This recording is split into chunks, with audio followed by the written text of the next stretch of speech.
எல்லாருக்கும் வணக்கங்க. நம்ம சேனலுக்கு நீங்கள் புதுசாக வந்தீங்கன்னா மறக்காமல் ஸ்னோபால் புத்தகத்தை ப்ளேலிஸ்ட்டில் இருக்குங்க, போய் பாருங்கள். ஏன்னா நம்ம வாரன் பஃபட்டோட வாழ்க்கை வரலாறு பற்றி நம்ம பேசிகிட்டு இருக்கிறேங்க. நீங்கள் வந்து இடையில வந்து பார்த்தீங்க அப்படின்னா நிறைய விஷயங்கள் புரியாது. ஸோ அதனால் ப்ளேலிஸ்ட்டில் போய்ட்டு ஃபஸ்ட்டு வந்து பார்த்துட்டு வாங்க. அப்போ நிறைய விஷயங்கள் உங்களுக்கு புரிஞ்சுக்க முடியும். வாங்க நம்ம வீடியோக்குள்ள போகலாம். இப்போ பார்த்தீங்க அப்படின்னா என்ன நடந்துருக்குது அப்படின்னா, ஷேர் ஹோல்டர்ஸ் மீட்டிங் நடந்துட்டு இருக்குதுங்க. சரிங்களா?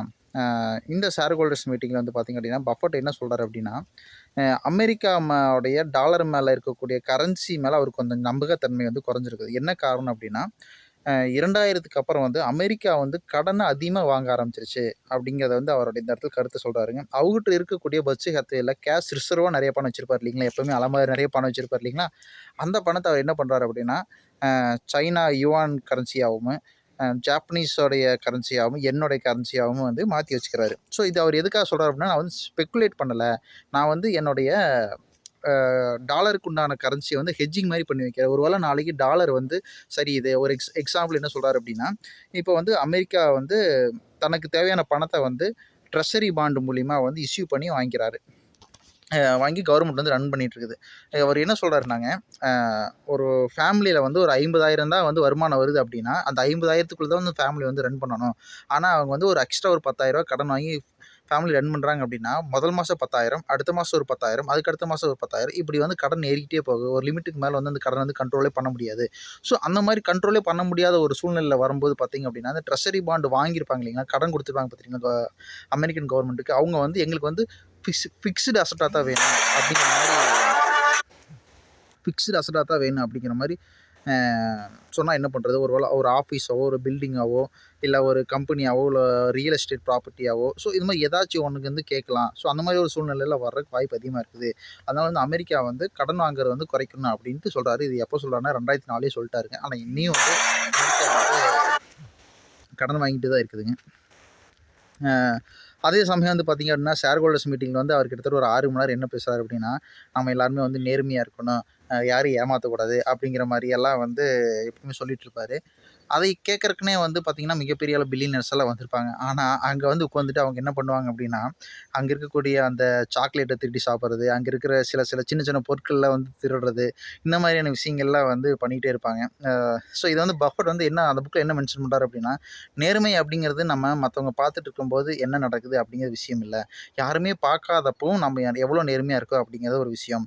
ஒருத்தருக்கு சொந்தமான பணம் வந்து நம்ம கையில் வந்து வச்சுட்டு கொடுத்துட்டு போயிருக்காங்க, நம்ம நினச்சா அந்த பணத்தை திருடலாம், திருடினாலுமே வந்து பணத்தோட சொந்தக்காரங்க வந்து கேட்க போகிறது இல்லை அப்படிங்கிற ஒரு சூழ்நிலையும் நம்ம திருடாமல் நம்ம நேர்மையாக இருக்கிறதா வந்து நம்மளுடைய நெறி அப்படிங்கிறத வந்து அந்த இடத்துல வந்து சொல்கிறாருங்க.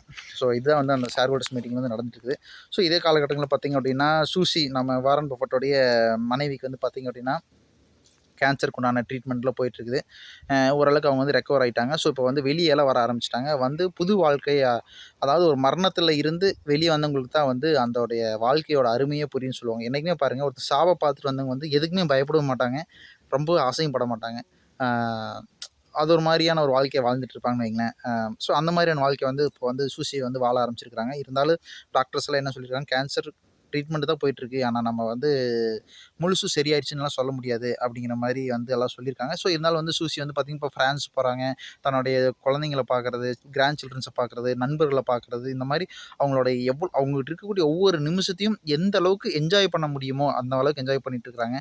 அதே மாதிரி அவருக்கு அந்த சூசிக்கு பிடிச்ச ரொனால்டோ அப்படிங்கிற ஒரு பாடகரையும் கூப்பிட்டு வந்து அவங்களோட இசையை கேட்கறது, அந்த மாதிரியான டைம் எல்லாம் வந்து அதிகமாக வந்து ஸ்பெண்ட் பண்ணுறாங்க. நம்ம பஃபட்டும் பார்த்திங்கன்னா, சூசியோட அதிக அளவுல நேரத்தை வந்து ஸ்பெண்ட் பண்ணுறாங்க. சில நேரங்கள் பார்த்திங்க அப்படின்னா, அந்த வலியை தாங்க முடியாமல் சோஃபாவில் அப்படியே சுருண்டு விழுந்துருவாங்க. என்னென்னா, இப்போ நமக்கு வாயில் ஒரு சொத்தப்பல் இருக்குதுன்னு வச்சுங்களேன், அந்த சொத்தப்பல்லே என்ன வலி வலிக்கும், அதை பிடுங்கி அதுக்கு ட்ரீட்மெண்ட் பண்ணுற வரைக்கும் நம்மளால் தலையெல்லாம் ஒரு சைடே ஃபுல்லாக தலையில் வலிக்கும். ஆனால் வந்து உள்ளேயே வந்து ஹீமோதெரப்பி, வாயில் வந்து புற்றுநோய் வந்திருக்கு அப்படிங்கிறப்போ அதோட நிலைமையை வீரியம் எந்த அளவுக்கு இருக்குன்னு நீங்களே நினச்சி பாருங்கள். ஸோ இப்படியெல்லாம் வந்து போயிட்டுருக்கும்போது பார்த்திங்க அப்படின்னா, அந்த நாளும் வருது. 2004 வருடம் அதே நாள் வருது. சூசி வந்து அவங்களுடைய ஃப்ரெண்ட்ஸு, வாரன் பஃபட், அவங்களுடைய நண்பர்கள்லாம் வந்து இப்போ நம்ம அந்த வெளிநாட்டிலலாம் பார்த்திங்க அப்படின்னா, நடுவுல தீ எரிய சுற்றி எல்லாம் வந்து டான்ஸ் ஆடிட்டு சாப்பிட்டுட்டு இருப்பாங்க பார்த்திங்கன்னா. ஸோ அந்த மாதிரி ஒரு நிகழ்வு வந்து நடந்துகிட்ருக்குது. ஸோ அந்த நிகழ்வு வந்து எல்லாருமே சிரித்து சந்தோஷமாக இருக்காங்க, இன்க்ளூடிங் சூசி முதற்கொண்டு சிரிச்சுட்டு தான் இருக்கிறாங்க. திடீர்னு வந்து சூசிக்கு வந்து தலைக்குள்ள வந்து மிகப்பெரிய அளவுல பயங்கரமான வலி. ஸோ அந்த வலிய தாங்கவே முடியல என்னால அப்படிங்கிற மாரி அழுகுறாங்க. அப்படியே வந்து கீழ விழுகுறாங்க. கூட இருந்தவங்களும் தாங்கி பிடிக்கிறாங்க. இல்லைன்னா அந்த நிலத்துல வந்து மோதிருப்பாங்க. ஸோ அப்படியே வந்து சூசியோட கண்ணால வந்து மேல சருகுது. உடனே வந்து ஆம்புலன்ஸ்க்கு கால் பண்றாங்க. ஆம்புலன்ஸ்ல சூசிய ஏத்துறாங்க. பஃபட் வந்து மினால உட்காந்துருக்காரு. கிட்டத்தட்ட ஒரு 33 மைல் வந்து ஹாஸ்பிட்டல் போயிட்டுருக்காங்க. ஸோ இந்த இடத்துல வந்து பார்த்தீங்க அப்படின்னா, பஃபட் பல விஷயங்கள வந்து யோசிக்கிறாரு. எவ்வளோ பணக்காரரு, உலகத்திலேயே மிகப்பெரிய ஒரு மில்லியனர். ஆனாலும் வந்து ஒரு உயிர காப்பாத்த முடியல அப்படிங்கிற மாரிலாம் யோசிச்சுட்டு இருக்காங்க. ஸோ ஹாஸ்பிட்டல் போறாங்க. ஹாஸ்பிட்டல் போறதுக்கு முன்னாடி பார்த்தீங்க அப்படின்னா, பஃபட் வந்து தன்னுடைய மகள், மகன் எல்லாத்தையும் கூப்பிட்டு எல்லாருமே வந்துருங்க அப்படின்னு சொல்றாங்க. ஏன் அப்படின்னா, இது கேன்சருக்கு உண்டான விஷயமா தெரியல. இது வந்து வித்தியாசமான ஏதோ ஒரு பிரச்சனை அப்படிங்கிற மாரி வந்து பஃபட் வந்து ஃபீல் பண்றாரு. ஸோ என்ன பண்றாங்க அப்படின்னா, ஆ ஹாஸ்பிட்டல் போறாங்க. டாக்டர் வந்து சிடி ஸ்கேன் எல்லாமே எடுத்து பார்த்துட்டு சொல்றாங்க. பிளட்ல அதாவது பிரெயினுக்கு போகக்கூடிய நரம்பு வந்து வெடிச்சிருச்சு. ஸோ தல ஃபுல்லா வந்து பிளட்டா தான் இருக்குது உள்ளுக்குள்ள அப்படிங்கிறாங்க. ஸோ சுசிய காப்பாத்த முடியாது. இன்னொரு 5 மணி நேரம் தான் டைம் அப்படின்னு சொல்லிடுறாங்க. பஃபட் வந்து பக்கத்தில குடுத்துருக்காங்க. சூசியோட கைய பிடிச்சிட்டே படுத்துருக்காங்க. சூசி வந்து கோமால இருக்கிறாங்க. கிட்டத்தட்ட ஒரு 5 மணி நேரம் ஆகுது. கொஞ்சம் உடம்பெல்லாம் வந்து சூசியோட உடம்பெல்லாம் வந்து ஜில்லுன்னு ஆகுது. உடனே சூசியோட மகள் பார்த்துட்டு அம்மா இறந்துட்டாங்க அப்படிங்கிறாங்க. ஸோ அடுத்த நாள் வந்து ஃப்ளைட்ல வந்து சூசியோட உடம்ப வந்து எடுத்துட்டு போறாங்க. பஃபட் ஃப்ளைட்ல இருக்காரு.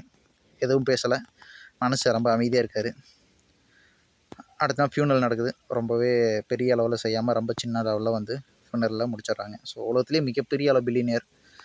சக்தி வாய்ந்த பணம். அவர் நெனச்சாருன்னா இந்த உலகத்தில எத்தனையோ வாங்க முடியும். ஆனா கடைசியில ஒரு உயிர வாங்க முடியாது. ஸோ அப்படிங்கிறத இந்த இடத்துல அவரு நெனைக்கிறாரு. ஸோ இந்த இடத்துல நம்ம எவ்வளோதான் பணம் இருந்தாலும் சரிங்க. உயிர் அப்படிங்கிறது போயிடுச்சு அப்படின்னா, போனது போனது தான். எவ்வளோ பணம் இருந்தாலும் திருப்பி கொண்டு வர முடியாது. சரி வாங்க நம்ம அடுத்த வீட்ல என்ன நடக்குதுன்னு பார்க்கலாம். எனக்கே கொஞ்சம் சங்கடமா தான் இருக்குது. தொடர்ந்து படிச்சுட்டே வர்றதுனாலங்க, திடீர்னு இறந்தது படிக்கும்போதே லைட்டாவே மனசெல்லாம் கொஞ்சம் வலிக்குது. அடுத்த வீடியோல பார்க்கலாங்க.